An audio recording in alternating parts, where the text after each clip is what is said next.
Assalamualaikum warahmatullahi wabarakatuh. Salam sasak lil alamin, sasak untuk dunia. Saudara, pemahaman kita tentang ritual kadang-kadang sebatas apa yang kita lihat dan kemudian kita mengabaikannya begitu saja, atau bahkan mencemooh dan mencibirnya. Tentu ini disebabkan karena kita tidak paham. Begitu juga masyarakat yang masih melakukan ritual. Kalau ditanya, mengapa melakukan hal ini? Jawabannya pasti ini peninggalan leluhur. Bukan karena istilahnya sangat taat kepada leluhurnya, tetapi jawaban itu muncul karena memang kurang pengetahuan tentang hal ini. Dan ada baiknya kita mencoba untuk memahami ritual-ritual itu dalam konteks kebudayaan yang lahir dari alam pikiran Sasak, atau bagaimana masyarakat Sasak memahami diri dan lingkungannya. Kembali dari konsep sesama pengkosmos, bahwa benda langit, seluruh isi bumi, bahkan yang ada di dalam perut bumi, makhluk-makhluk langit dan makhluk yang tidak kelihatan yang ada di sekitar kita adalah sesama pengkosmos. Dan agar kita tidak saling mengganggu sesama pengkosmos, maka diperlukan dialog, diperlukan adanya saling mengingatkan. Begitulah kehidupan ini bergulir, mulai dari bagaimana waktu berjalan adalah satu proses peringatan dari alam tentang waktu yang terus berjalan sehingga harus dikelola dengan baik. Begitu juga bagaimana alam sering menegur kita. Dengan cara itu alam memberitahukan kita bahwa Anda telah melakukan sesuatu yang salah.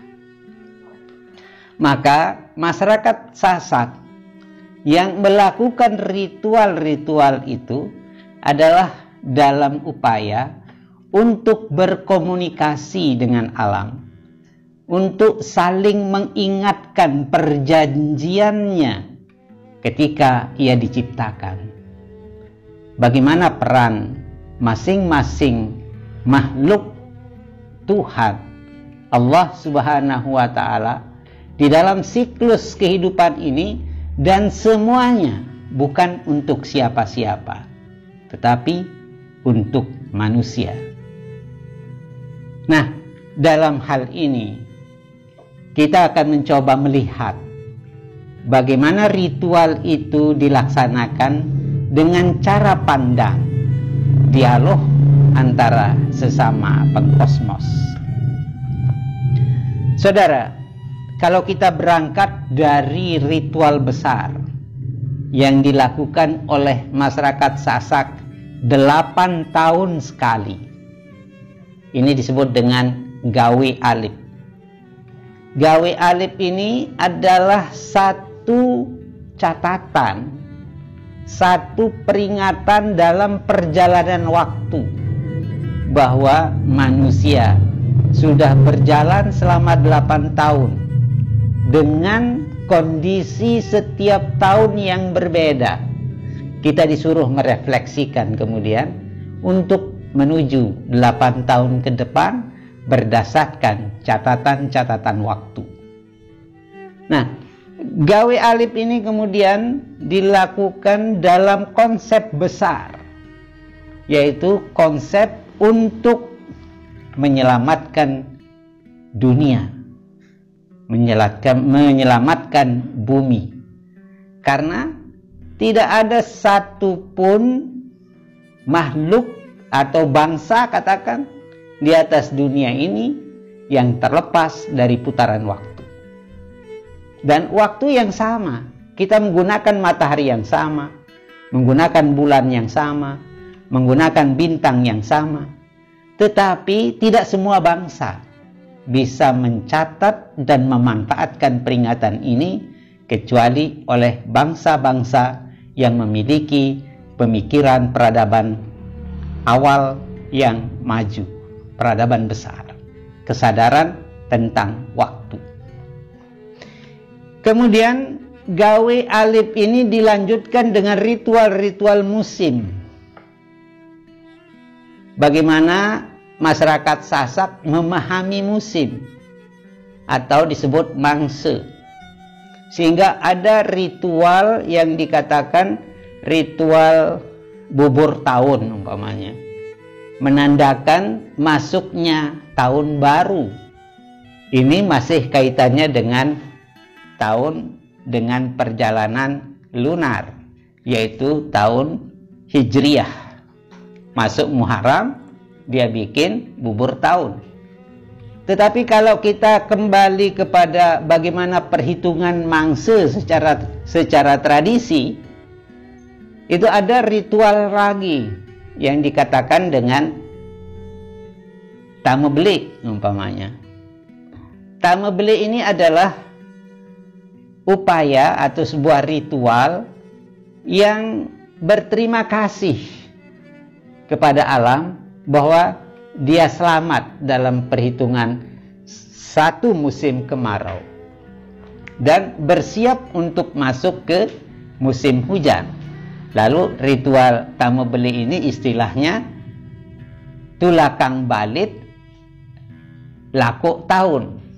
Artinya mengembalikan kemarau, meminta musim hujan. Dan ini ritual ini sangat rigid ya dilakukan. Bagaimana dia berhubungan dengan tanah, bagaimana berhubungan dengan air, bagaimana dia berhubungan dengan tumbuh-tumbuhan yang memiliki karakter pemberitahuan tentang datangnya tahun atau selesainya kemarau umpamanya. Selanjutnya ritual itu istilahnya ada ritual-ritual yang lebih teknis, katakan kaitannya dengan kegiatan-kegiatan pertanian umpamanya. Ada istilahnya ritual turun benek, ritual bait mase atau menurunkan bibit, atau mengambil waktu yang tepat. Kalau di utara umpamanya ada tamelebok, ya, artinya bagaimana dia mulai mengolah tanahnya. Ini adalah bentuk-bentuk komunikasi antara manusia dengan alam untuk mengingatkan perjanjiannya. Bahkan secara tradisi, yang kalau kita lihat umpamanya orang pergi ke hutan, orang pergi ke hutan, dia tidak akan lupa membawa tali bambu. Tali bambu ini maksudnya apa? Untuk mengingatkan perjanjian antara manusia dengan ular, bahwa dulu engkau kalah karena tali yang dipegang oleh manusia, maka jangan mengganggu manusia lagi karena saya membawa tali yang membuat engkau kalah dulu. Ini bukan persoalan percaya atau tidak, tetapi inilah perjanjian alam yang secara turun-menurun diceritakan dari generasi ke generasi. Atau yang lebih praktis umpamanya, orang pergi mengambil madu hutan, dia tidak akan mengusir lebahnya dengan membakar sesuatu untuk melahirkan api dan asap. Tetapi orang-orang tradisi cukup dengan memukul-mukulkan kayu di pohon tempat lebah itu berumah, bersarang. Ini sekedar untuk mengingatkan perjanjian bahwa dulu madu atau lebah itu pernah berjanji bahwa hasilnya untuk manusia. Lalu sang pemburu madu ini bicara pada alam itu. Lalu orang kemudian menganggapnya itu pakai mantra. Padahal dia sekedar mengingatkan perjanjian sang lebah kepada manusia. Dan banyak lagi ritual-ritual lain yang secara teknis berangkat dari alam pikiran. Sesama pengkosmos hidup supu. Selanjutnya saudara, semua itu dilakukan adalah untuk membangun harmoni dalam kehidupan ini. Kalau kita tidak bicara dengan tetangga, artinya hubungan kita kurang bagus dengan tetangga, tidak harmoni. Kemudian kalau kita umpamanya ingin membangun rumah di suatu tempat yang baru, orang Sasak biasanya melakukan tradisi bangar namanya. Lalu orang menyebut itu mengada-ada atau sirik lah gitu kerennya gitu ya. Tapi sebenarnya kita hidup pada bumi yang sama tetapi dimensinya berbeda dengan makhluk halus yang kita sebut dengan jin. Lalu kita bicara dengan jin untuk mari kita berdamai. Saya mau bangun rumah di sini. Kalau umpamanya nanti ada sesuatu yang rusak karena proses ini, maka saya mohon maaf, dan sebelumnya sebaiknya pindahkan semua barang-barangnya atau keluarganya dan seterusnya. Sebenarnya itu yang dikatakan oleh yang tukang bangar. Jangan menganggap itu kemudian mantra segala macam, tapi dialog, komunikasi dengan makhluk yang ada pada dimensi lain, pada space yang sama. Nah, banyak lagi ya ekspresi-ekspresi kultural yang berangkat dari pemikiran kosmologis, hidup supu, yang dimaksudkan hanya untuk membangun harmoni sesama pengkosmos.